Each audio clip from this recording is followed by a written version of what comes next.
Welcome, fellow jobbers, to Who's Next, the show where every week we go through NXT, we review, we recap it, and we talk about the future of WWE. I am one of your hosts. My name is Charlie, aka the Blue Meanie, and with me, as always, the man, the myth, the legend. That is James, aka King Kong Bundy. How the hell are you, sir? I'm good, boss. I'm good. Good. I'm glad. I'm glad one of us is. I'm glad one of us is. I'm not even going to pretend. I'm super ill, so you may have to take over the show. If I die halfway through this episode, put it out, get the views. You want me to get it out? Just put it out there. Okay. Yeah, it's fine. You know. I don't mind it. Do you know what? I'll take the hit for the views. It'll be fine. No, you've got to stay alive because we're going to do toilet edition at some point. So you know.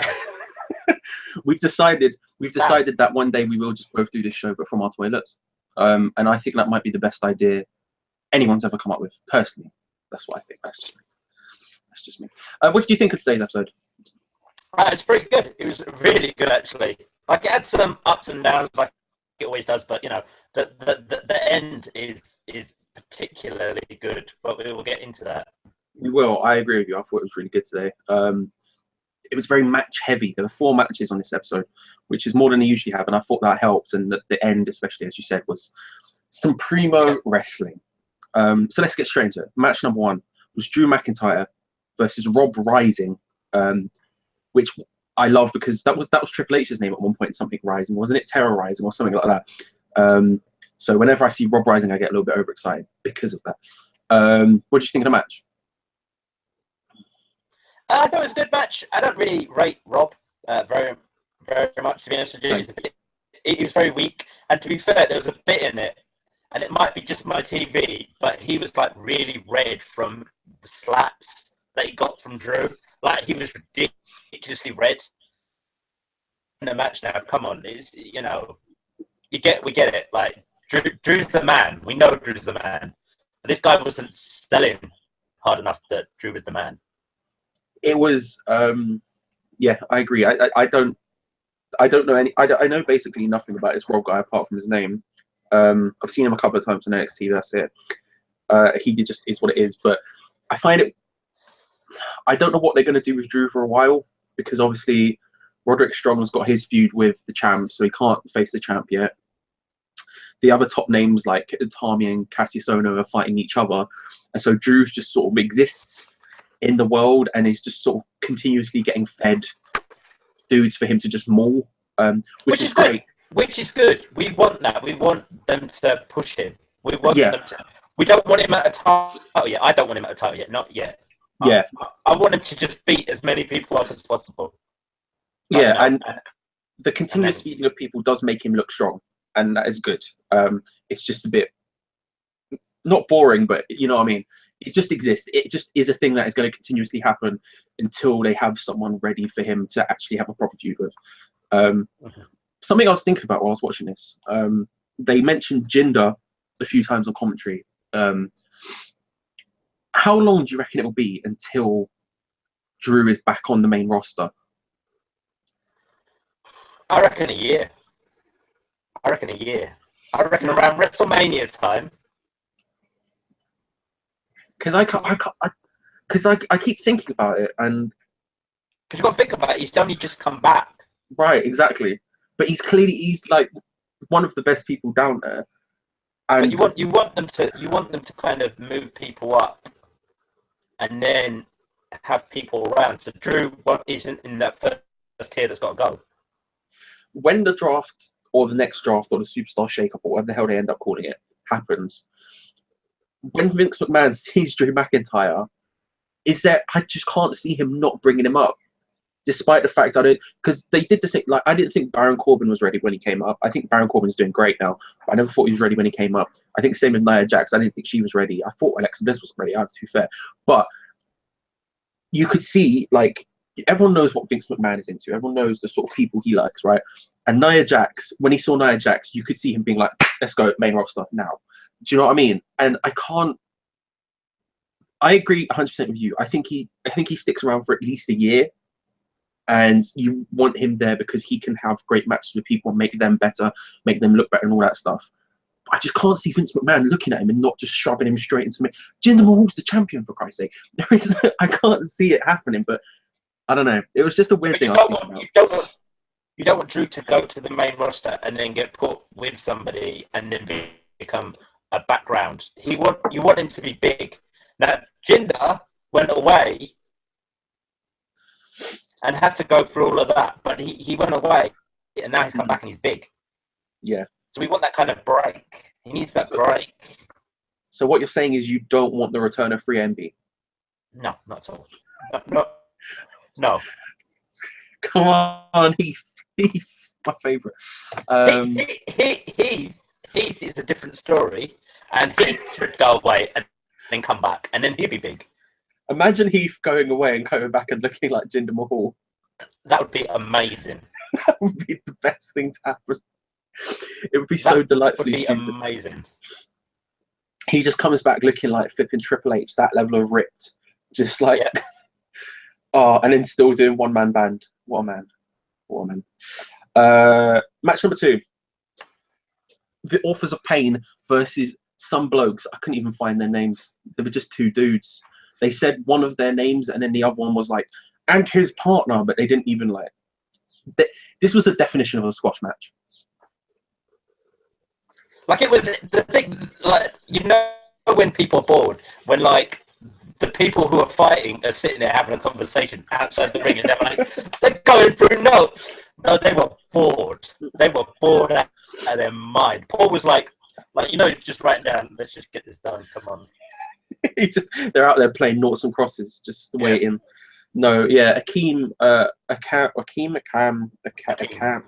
can never pronounce it. Destroys the other dudes by himself, just absolutely annihilates them. To be fair, that wasn't a bad finisher, to be fair, on his Todd. Yeah, I thought that was quite cool, actually. Do you know what? Again, we spoke about this before. I think when you have the trick of building someone like they have is they need to continuously keep them looking interesting. Because you can't just have them destroy people constantly because it gets a bit boring, right? And then you just know what's going to happen. It was a problem Baron Corbin had. It was a problem a few people have had in NXT. And they've managed to keep them interesting so far. And this was just another way. They were just like, right, this time Akeem's just going to destroy them both. Riott and Paul would just stay on the outside and just have a little chat and then bang, done. So it was interesting in that way, at least. It was a little fun thing, but it really was. I mean, one of them beat 2 blokes at once. It just was what it was. Paul Ellering went on a promo. Heavy Machinery came out. They interrupted. Is there literally any chance Heavy Machinery can beat Authors of Pain? I don't know. They've got quite a push at the moment in time, haven't they? They're like. They do.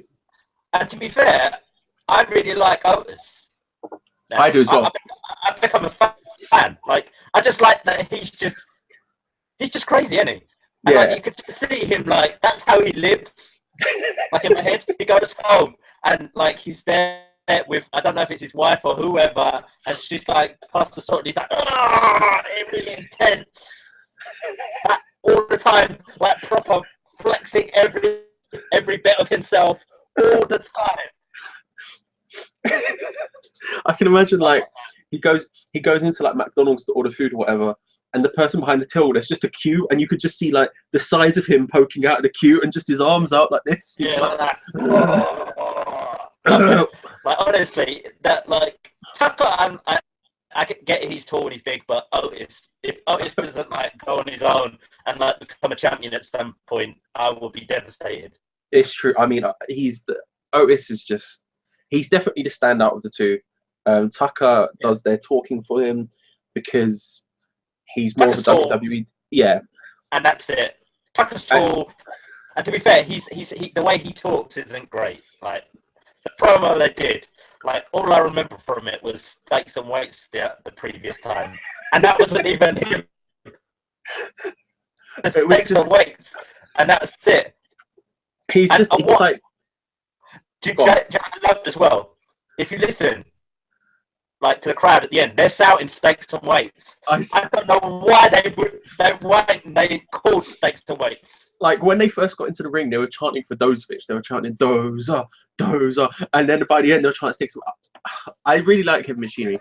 I honestly think there isn't a single chance they're going to be AOP. I think AOP. I won't run through them. It'll be a decent. It'll be like a battle, but it won't be It'll be a battle, but I don't think they'll win. But I'm so into Dozovic. He is the breakout star of that tag team by far. I feel a bit sorry for Tucker Knight because he's been around NXT for years at this point and is constantly putting these little tag teams that break up every 5 seconds and it's never gone anywhere. But mate, Dozovic, just it's Dozovic. Dozovic's time. Sorry, Tucker, but what can you do? There was a we then went. They had a bunch of like little videos stuff. There was a vignette for Sonya Deville, which I wanted to pick up on, who was formerly Daria Baronetta or something like that. She's one of the 3 or 4 people left from Tough Enough. I just wanted to pick up with it because I thought it was quite cool. It reminded me a little bit of Kevin Owens' ones when he first came in.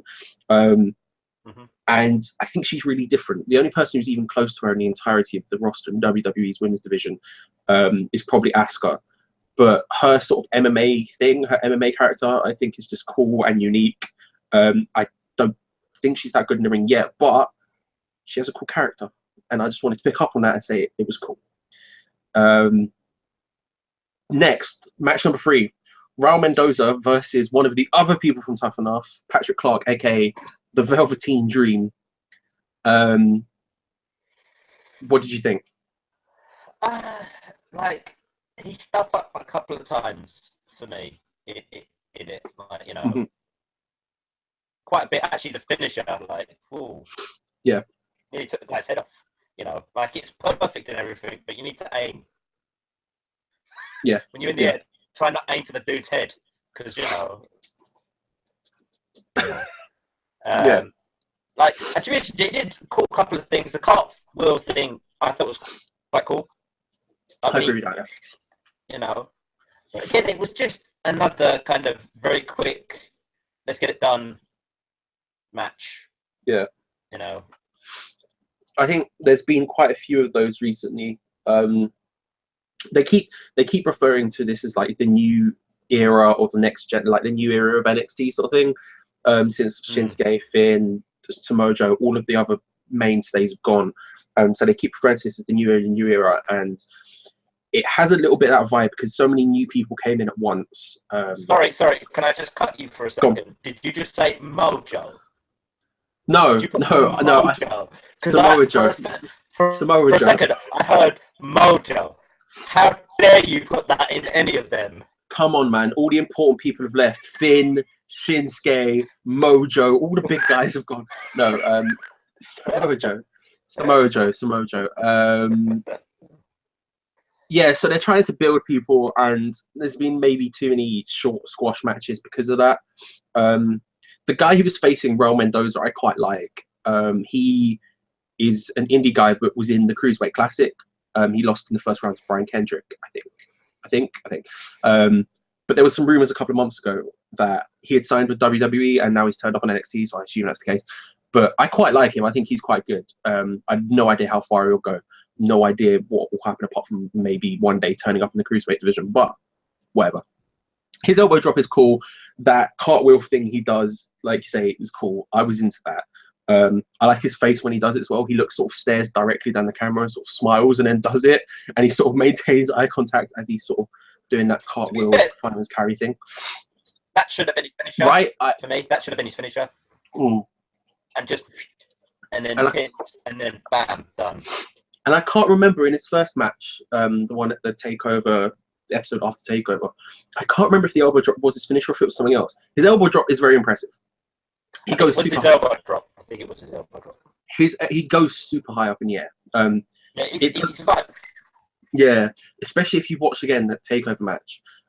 They are on the hard cam for when he does it, and you see how high that dude, he goes flipping up in the air, which is very impressive. But it's the Velveteen Dream. I don't know. I'm into his theme song. I was listening to his theme song the other day at work. I will say that. I'm into his theme song. It's quite a catchy theme song. Yeah, it's not amazing, but it's like it's funky. I'm into it. Yeah. And then we're on to the main event. match number 4, a triple threat elimination match for the NXT Women's Championship. Asuka versus Nikki Cross versus Ruby Riott. So the match sort of separates into 2 sections. You had the first section, which was a sort of classic triple threat in the ring. It ends with Ruby Riott being eliminated by Nikki Cross, where she does that, I don't know what you call it. It's like a swinging neckbreaker DDT thing. They're sort of lying off the top rope, and then she hits the sort of whatever. It's good. I like that finisher. I think that's cool. It's one of those things that's a bit like Randy's DDT, where it's difficult to set up to look natural. It doesn't, it requires some assembly in a way. You can't just hit it out of nowhere, but I think it looks cool. And Ruby Riott and Nikki Cross, man. Ruby Riott and Nikki Cross, I love that feud. I think that's great. And there was something that before we go any further, the way Nikki Cross came to the ring was fantastic. Like, no music, they're just doing it, and they're like, and apparently Nikki Cross is here and ready, and she's just already in the ring doing Nikki Cross type thing. Nikki Cross is the best. Nikki Cross is the best.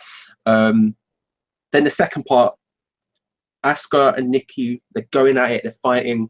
They brawl to the outside. They then brawl all the way to the backstage area. The referee, who's like, decides, all right, well, they're clearly not going to stop, runs back to the ring, calls it a no contest. I thought at that point, I went, oh, that's a bit disappointing. Moved my mouse on the WWE Network player and realized there's still like 6 minutes of the show to go. I was like, ooh. Can I just say one second now? Referee should be fired. Straight off the bat, should be fired, because in a triple threat, no eliminations, you can't eliminate somebody if they go wandering. That's not the rule. Like, where's his handbook? Well, because in a triple threat match, you can't be disqualified either, can you? So he just went ring the bell, and then that was it. And I don't know if that's a storyline or man needs to be fired. Or... I mean, I also had a mild problem, and it's something I have a mild problem with other matches, but especially in this one, when they do that thing where like someone's against the ropes and they're just going at them, and the referee starts to count to 5 and then pulls them away. Your job isn't to pull them away. Your job is to count to 5, and if they haven't stopped, they're disqualified. But in a triple threat match, I don't think you could be disqualified. The ref was having an off day. That's all I'm going to say on the matter. The ref was having an off day. I don't want to get too footbally about it, but the ref was having a bad day. Yeah, I don't know. I need to. Got hated at the end. Oh, he did when he called hated. When he ran for the bell, and everyone was just chanting not very nice things at the ref, and he was not having a grand old time. But yeah, the brawl goes to backstage, goes out of the building. They fight outside for a bit. There's this one bit where Asuka is like basically slamming Nikki Cross's head into the like metal door thing, which looked great. Yeah, the shutters, that's it, yeah. Then they brawl back inside through like the makeup area, where all these people were getting makeup. Why were they getting makeup? What was the point in that? This is the main event. There's nothing after this. Why would you possibly be getting makeup? Also, I recognize none of them, so that's beside the point. At one point, minor details. At one point, Asuka gets her head like dunked into this like frozen water tank by Nikki Cross. They then fight all the way back into the arena bit. They go up to the technical area. Go. When she gets dunked, yeah. My favourite bit is when Nikki holds her mouth and her nose, and I was like, flipping hell, getting proper intense. That's what I like about Nikki. Nikki's getting proper intense when she does things like that. Yeah, like and this whole section was like, this whole section really got that across. In fact, this whole match, Nikki Cross continuously gets that across, but this whole match had Nikki Cross like just getting that across. Oh, she's really good. She's really good. So they continue their brawl. They go all the way to this technical area, which you don't usually see because it's behind the hard cam or next to the hard cam, so you never usually see it. And as they get up there, the crowd are just losing their minds. It's awesome, because it's something you never usually see in WWE anymore. And that's fine. I'm fine with not seeing it often, because that means when we do see it, oh, it's awesome. It's so cool. It makes it feel so much better. I love the fact as well that when they were at the technical area, the technical people just continued doing their jobs. And I get they couldn't stop because they were running the show, but I did love there was one moment right before the end where they're standing on the tables and they're hitting each other, and you could just see one of the technical guys just sort of trying to stay out of frame like this, clearly just continue to do his job. And it reminded me of when like a drunk man gets on the bus and you're just like, don't sit next to me, don't sit next to me, a bit like that. It was great. Nikki Cross, she just loses it, hits a crossbody, pun intended. They drop from the area. It was like slightly raised. They drop from the area through a table, smash to the floor, and that's the end of the show. What did you think about the sort of the main event? I thought it was brilliant. I thought it was absolutely brilliant. I think that Nikki Cross, I don't know why she won't get the title now. I really don't. I don't know why she won't get the title. Are you saying she won't win the title, or are you saying you think she should win the title instead of Ember Moon or whoever's the next in charge? I think she should win it more than Ember Moon. I think Ember Moon is kind of promised to get the title. Mm. And I think that's why she's kind of a filler until what's it called? Moon is back. Yeah. And in her fullness and have that, they're going to do that hero story that she overcomes everything and then beats the champ. Mm. And then we already know where that's going to go. Asuka's going to go to the main roster and win all the women's championships. Yeah. Nikki Cross is that's where it's going. Nikki Cross has really stepped up. I've always liked her, but like this last month or whatever, basically since Takeover, I've been like, she has stepped it up like 15 different gears. She just continuously gets better and better and better. And I think it says a lot where this was a match containing Asuka and Ruby Riott, who are two really good. They're both really good, and she almost eclipsed both of them. I think Asuka was fantastic. I think it was interesting because Asuka started to do. She almost was a little bit face. She's been heel.